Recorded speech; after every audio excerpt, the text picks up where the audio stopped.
Selamat pagi Bapak Ibu Saudara yang diberkati Tuhan, Jemaat Sion Altar dimanapun berada. Mari kita siapkan hati kita pagi hari ini, kita mau nikmati hadirat Tuhan. Saya percaya kasih setia Tuhan besar dalam hidup kita. Mari kita mau menyembah Tuhan.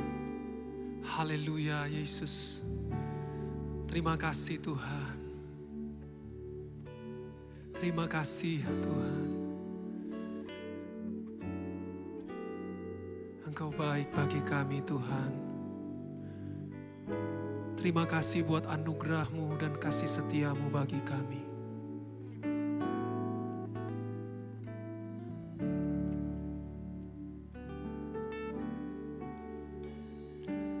Besar setiamu Allah Bapakku. Besarlah kasih-Mu yang melimpah, tiada kurang dan tidak berubah, sempurna dan tetap selamanya.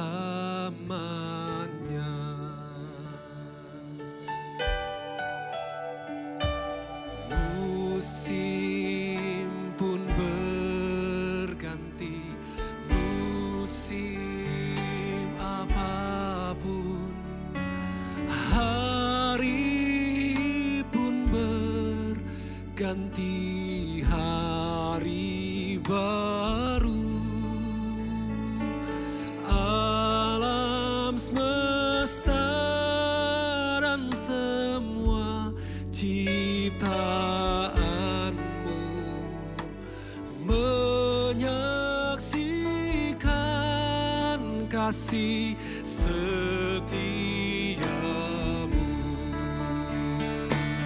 Besar setia-Mu, besar setia-Mu, tiap pagi nampak rahmat baru. Segala yang ku perlu Kau sediakan. Besar setia-Mu kepadaku.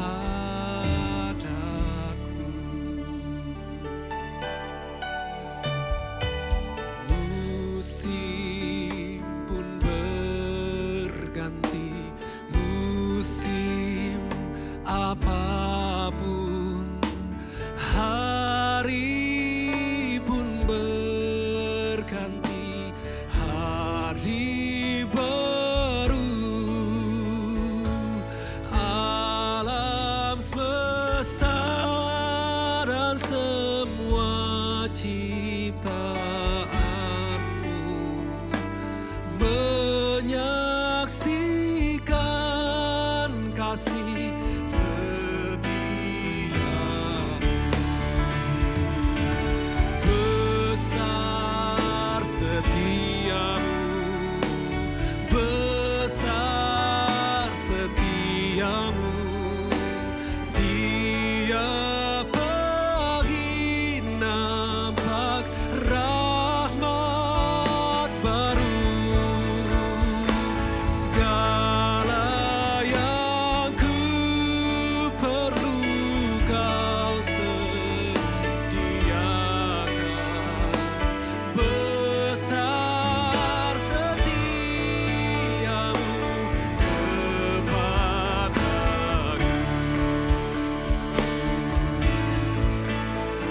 Terima kasih Tuhan.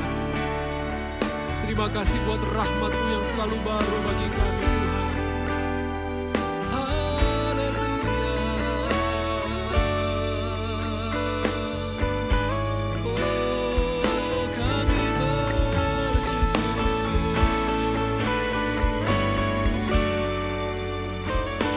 Terima kasih Tuhan. Segala puji hanya bagi Engkau Tuhan.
setiamu, ya Allahku.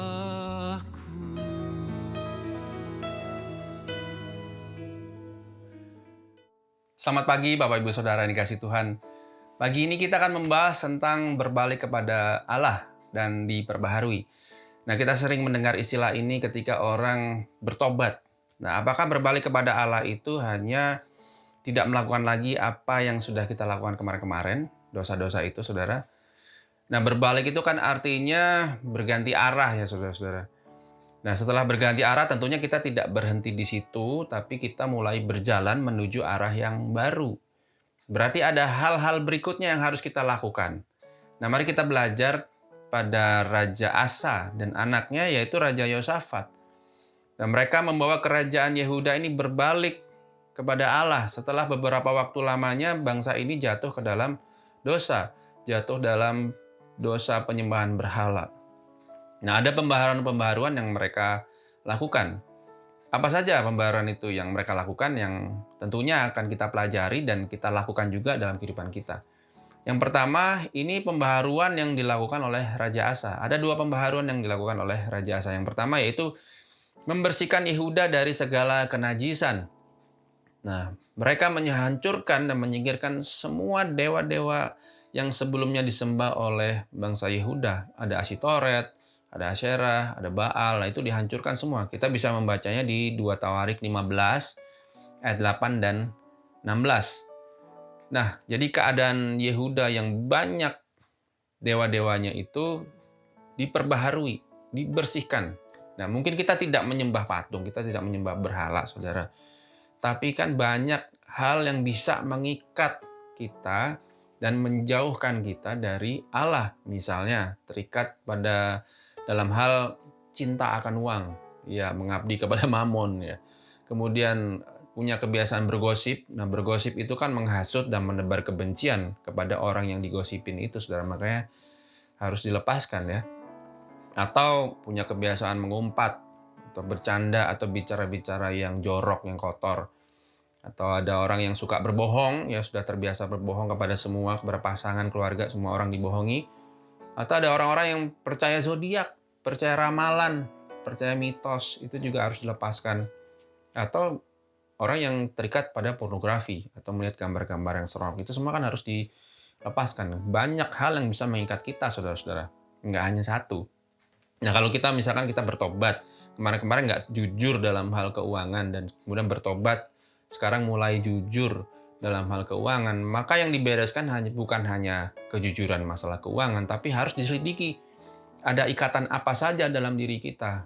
Misalkan orang ini jujur dalam hal keuangan, bertobat, tapi masih suka gosip, masih suka mengumpat, masih suka lihat gambar-gambar porno. Wah, ya belum selesai berarti. Harus diselesaikan semua, harus dilepaskan semuanya itu, saudara-saudara. Memang itu proses, tidak selesai dalam satu malam.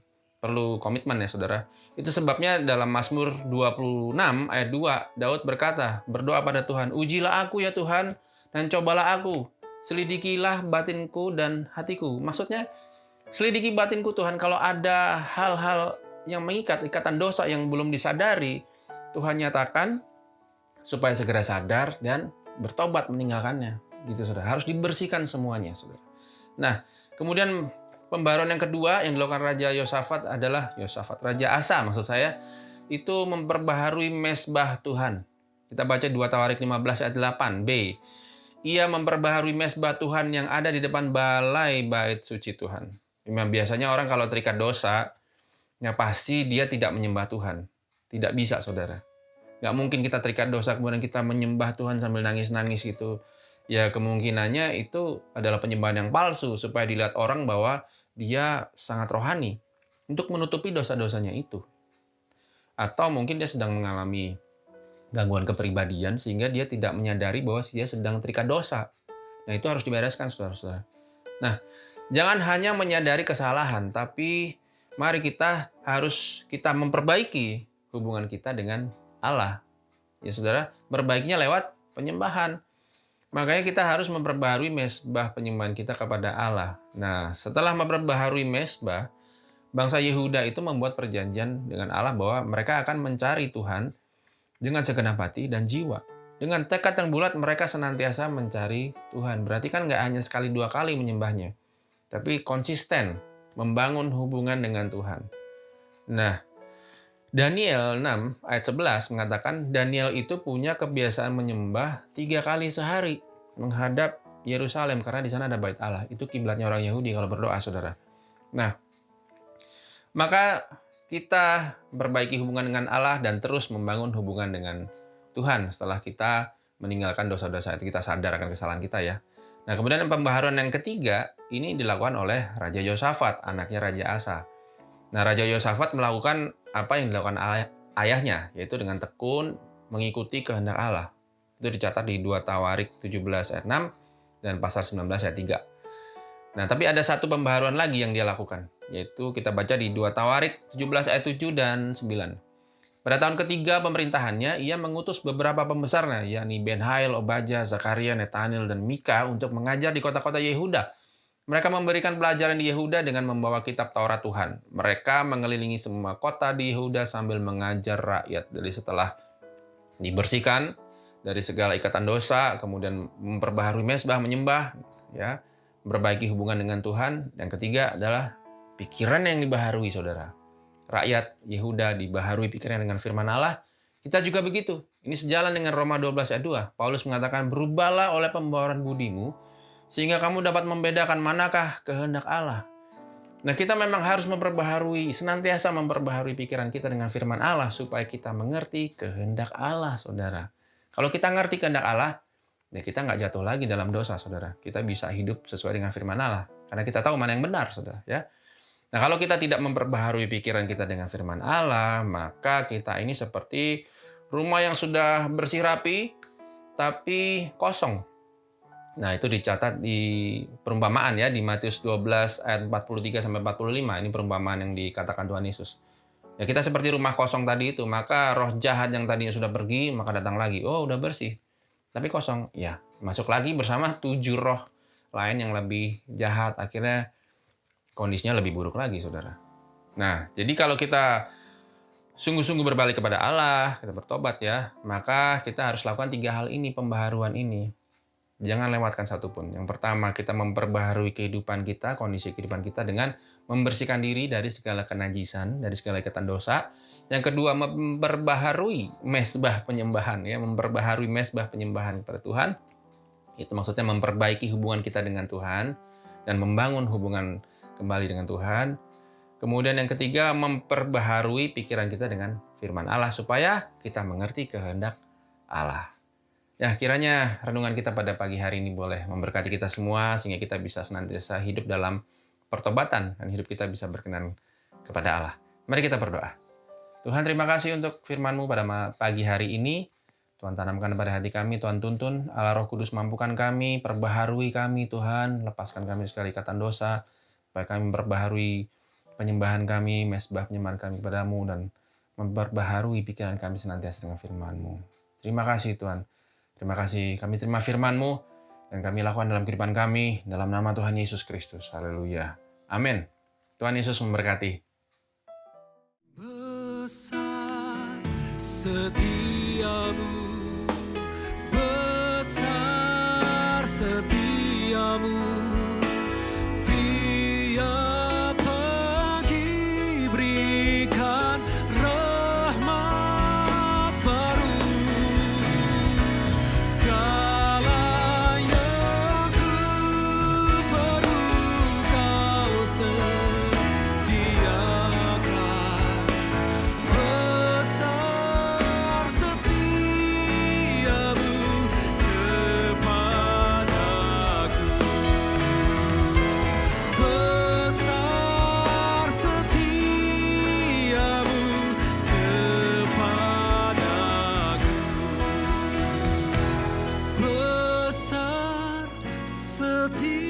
Setiamu ya